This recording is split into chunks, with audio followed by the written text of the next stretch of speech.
നമസ്കാരം. മലയാളി വാർത്തയിലേക്ക് സ്വാഗതം. ലോകരാജ്യങ്ങൾക്കിടയിൽ ഇസ്രായേൽ കൂടുതൽ ഒറ്റപ്പെടുന്ന സാഹചര്യത്തിലാണ്. പക്ഷെ എന്നിരുന്നാലും തങ്ങളെ ഒറ്റപ്പെടുത്തിയാലും ഒരടി പോലും പിന്നോട്ടില്ലെന്നാണ് ഇസ്രായേൽ പ്രധാനമന്ത്രി പറഞ്ഞുകൊണ്ടിരിക്കുന്നത്. ഇതും ഇന്നും ഇന്നലെയും തുടങ്ങിയതല്ല. നൂറ്റാണ്ടുകളായി തന്നെ ഈ ഒരു യുദ്ധം ഈ ഒരു മേഖലയെ അക്ഷരാർത്ഥത്തിൽ വളരെ ബുദ്ധിമുട്ടിലാക്കിയിട്ടുണ്ട്. പക്ഷെ ഇനി അതിനൊരു അവസാനം ഉണ്ടാകണമെങ്കിൽ തീർച്ചയായിട്ടും ഇതിൽ അവസാനിപ്പിക്കേണ്ടത് ഇസ്രായേൽ തന്നെയാണ്.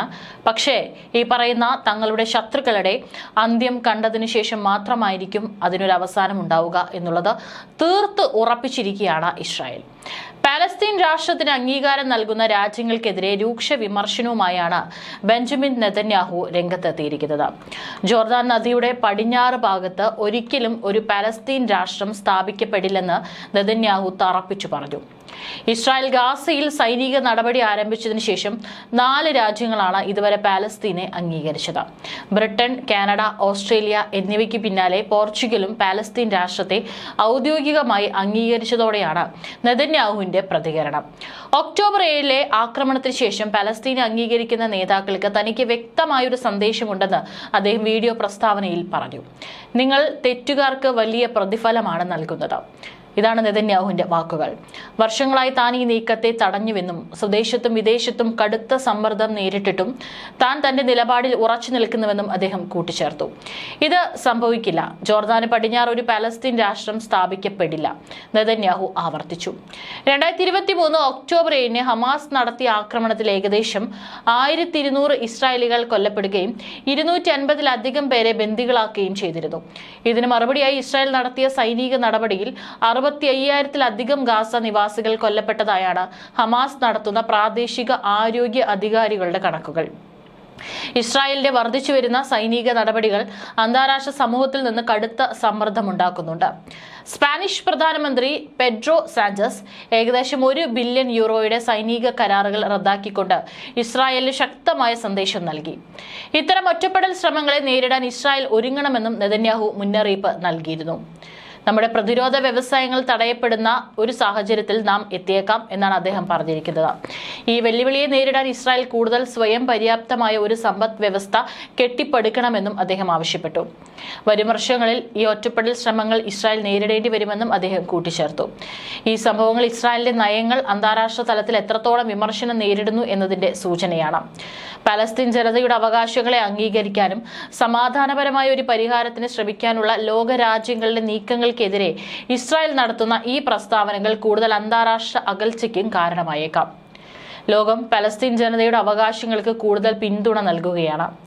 പലസ്തീൻ രാഷ്ട്രത്തെ ഔദ്യോഗികമായി അംഗീകരിക്കുന്നതായി പോർച്ചുഗലും പ്രഖ്യാപിച്ചു. കാനഡ, ഓസ്ട്രേലിയ, ബ്രിട്ടൻ എന്നീ രാജ്യങ്ങൾക്ക് ശേഷം ഈ നീക്കം നടത്തുന്ന 4ാമത്തെ രാജ്യമാണ് പോർച്ചുഗൽ. ഈ തീരുമാനം ദുരാഷ്ട്ര പരിഹാരത്തിനായുള്ള ആഗോള ശ്രമങ്ങൾക്ക് കൂടുതൽ കരുത്ത് പകരുന്നു.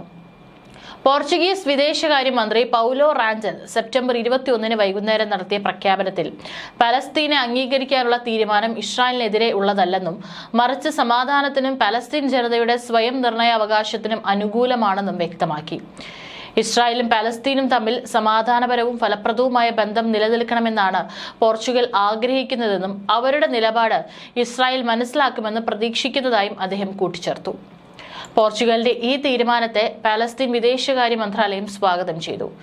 ഇത് അന്താരാഷ്ട്ര നിയമങ്ങൾക്കും ഐക്യരാഷ്ട്രസഭയുടെ പ്രമേയങ്ങൾക്കും അനുസൃതമായ ഒരു ധീരമായ നടപടിയാണ് എന്നും സമാധാനം കൈവരിക്കുന്നതിനും ദുരാഷ്ട്ര പരിഹാരം മുന്നോട്ട് കൊണ്ടുപോകുന്നതിനുമുള്ള നിരന്തരമായ ശ്രമങ്ങളെ ശക്തിപ്പെടുത്തുന്ന ഒന്നാണിതെന്നും അവർ പ്രസ്താവിച്ചു. ന്യൂയോർക്കിൽ നടക്കുന്ന ഐക്യരാഷ്ട്രസഭയുടെ വാർഷിക ജനറൽ അസംബ്ലി ഉച്ചകോടിയിൽ ഇസ്രായേൽ പലസ്തീൻ പ്രശ്നം മുഖ്യ ചർച്ചാ വിഷയമാകുമെന്ന് പ്രതീക്ഷിക്കുന്നു. 140-ലധികം ലോക നേതാക്കൾ പങ്കെടുക്കുന്ന ഈ ഉച്ചകോടിയിൽ ഫ്രാൻസിന്റെയും സൗദി അറേബ്യയുടെയും പിന്തുണയോടെ ദീർഘകാലമായി നിലനിന്നിരുന്ന ദുരാഷ്ട്ര പരിഹാരം എന്ന ആശയം പുനരുജ്ജീവിപ്പിക്കാൻ ശ്രമങ്ങൾ നടക്കും. സുരക്ഷിതവും അംഗീകൃതവുമായ അതിർത്തികൾക്കുള്ളിൽ ഒരുമിച്ച് നിൽക്കുന്ന ഇസ്രായേലി പലസ്തീൻ രാഷ്ട്രങ്ങളാണ് ഈ പരിഹാരത്തിലൂടെ ലക്ഷ്യമിടുന്നത്. ഈ മാസം ആദ്യം ഇസ്രായേലിനും പലസ്തീനുമിടയിൽ ഒരു ദുരാഷ്ട്ര പരിഹാരം ആവശ്യപ്പെടുന്ന പ്രമേയത്തെ ഐക്യരാഷ്ട്രസഭയുടെ ജനറൽ അസംബ്ലി വൻ ഭൂരിപക്ഷത്തിൽ പിന്തുണച്ചിരുന്നു. ഈ പ്രമേയത്തെ എതിർത്തത് കേവലം 8 രാജ്യങ്ങൾ മാത്രമാണ്. അമേരിക്കയും ഇസ്രായേലും കൂടാതെ വിദൂര പസഫിക് ദ്വീപുകളായ പലാവു, ടോങ്ക, മൈക്രോനേഷ്യ, നൗറു തുടങ്ങിയ ചെറിയ രാജ്യങ്ങളിൽ മാത്രമാണ് ഈ നിലപാടിനെ പിന്തുണച്ചത്. ഇത് പലസ്തീൻ പ്രശ്നത്തിൽ ലോകരാഷ്ട്രങ്ങൾക്കിടയിൽ വർദ്ധിച്ചു വരുന്ന ഐക്യദാർഢ്യം വ്യക്തമാക്കുന്നു. പോർച്ചുഗലിന്റെ ഈ പുതിയ നീക്കം സമാധാനം ആഗ്രഹിക്കുന്ന രാജ്യങ്ങളുടെ പട്ടികയിലേക്ക് ഒരു പുതിയ കൂട്ടിച്ചേർക്കലാണ്. ഇത് ഇരു രാജ്യങ്ങൾക്ക് നീതിയും സമാധാനവും ഉറപ്പാക്കാൻ സഹായിക്കുമെന്നും പ്രതീക്ഷിക്കുന്നു. ഏതായാലും ഈ പറയുന്ന പല രാജ്യങ്ങളും ഇപ്പോൾ ഇസ്രായേലിനെ ഒറ്റപ്പെടുത്തിക്കൊണ്ടിരിക്കുന്ന സാഹചര്യത്തിൽ തങ്ങളുടെ ലക്ഷ്യത്തിൽ നിന്ന് അല്ലെങ്കിൽ തങ്ങൾ എടുത്തിട്ടുള്ള പ്രതിജ്ഞയിൽ നിന്ന് ഒരടി പോലും പിറകോട്ട് പോകില്ലെന്നാണ് ഇസ്രായേൽ വ്യക്തമാക്കുന്നത്. കഴിഞ്ഞ ദിവസം ഹമാസ് ഇസ്രായേലിൽ നിന്ന് കൊണ്ടുപോയിട്ടുള്ള ബന്ദികളുടെ അടക്കം കാര്യത്തിൽ ഒരു തീരുമാനമുണ്ടാക്കും, കാരണം അല്ലെങ്കിൽ അവരെ കൊലപ്പെടുത്തുമെന്നുള്ള ഭീഷണിയൊക്കെ പരസ്യമായി ഹമാസ് ഉന്നയിച്ചിട്ടുണ്ട്. പക്ഷെ എന്നിരുന്നാലും അവരുടെ മുന്നിൽ കെഞ്ചാനോ അല്ലെങ്കിൽ ഒരു മധ്യസ്ഥ ചർച്ചയ്ക്കായിട്ടോ ഇസ്രായേൽ ഒരു തരത്തിലുള്ള നീക്കങ്ങളും നടത്തുന്നില്ല. ഇനി ഒരു പക്ഷേ യുദ്ധം അവസാനിക്കുകയാണെങ്കിൽ അത് ഇസ്രായേൽ തന്നെ തീരുമാനിക്കണം. ഇനി ഒരു മൂന്നാം കക്ഷിക്ക്, അതിപ്പോൾ അമേരിക്കയാണെങ്കിലും അവർക്ക് പോലും ഇടപെടാൻ പറ്റാത്ത സാഹചര്യമാണ് ഇപ്പോൾ ഉള്ളത്. ഏതായാലും യുദ്ധം അവസാനിക്കും, എത്രയും വേഗം അവസാനിക്കട്ടെ എന്ന് തന്നെയാണ് പ്രതീക്ഷിക്കുന്നത്. പക്ഷേ ഇപ്പോൾ ലോകരാജ്യങ്ങൾ മുഴുവൻ ഇസ്രായേലിനെ ഒറ്റപ്പെടുത്തിക്കൊണ്ട് നിൽക്കുന്ന സാഹചര്യം കൂടിയാണുള്ളത്.